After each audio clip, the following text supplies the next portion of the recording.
In today's video, we delve deep into a critical cybersecurity threat that plagues modern containerized environments: container escape attacks via privileged containers.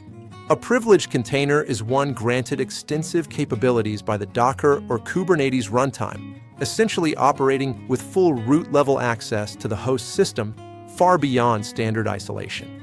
This elevated access, while sometimes necessary for specific tasks like debugging or accessing hardware, introduces significant security vulnerabilities that can be exploited by attackers. Attackers can exploit these privileges to break out of the container's isolation layers and gain unrestricted control over the underlying host operating system. The process often begins with an attacker gaining initial access to a vulnerable privileged container through common vectors like unpatched software vulnerabilities or weak authentication. Once inside, they leverage the container's broad permissions, such as the ability to mount host directories or manipulate kernel modules to escalate their access.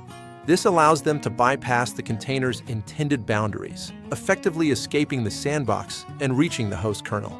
A common technique involves mounting the host root file system into the compromised container using commands like mount/dev/sda1/mnt/host.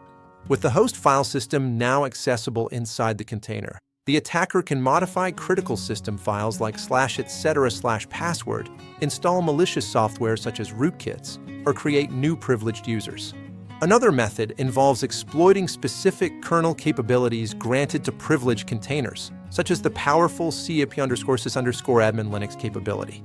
This cip_sys_admin capability allows an attacker to perform operations typically reserved for the host root user, like loading kernel modules with insmod or manipulating device nodes in /dev. By loading a malicious kernel module, such as one that hooks system calls, an attacker can gain full control over the host, bypassing all container isolation mechanisms like namespaces and crypts. The consequences of a successful container escape are severe, ranging from sensitive data theft and full system compromise to lateral movement and complete network takeover in cluster environments. For security professionals, developers, and system administrators managing Kubernetes or Docker deployments, understanding these risks is paramount to preventing breaches. Implementing strict access controls like pod security policies and minimizing the use of privileged containers are crucial steps in mitigating this threat effectively. Regular security audits using tools like Trivy or Claire, along with vulnerability scanning, can help identify and address potential weaknesses before they are exploited by attackers.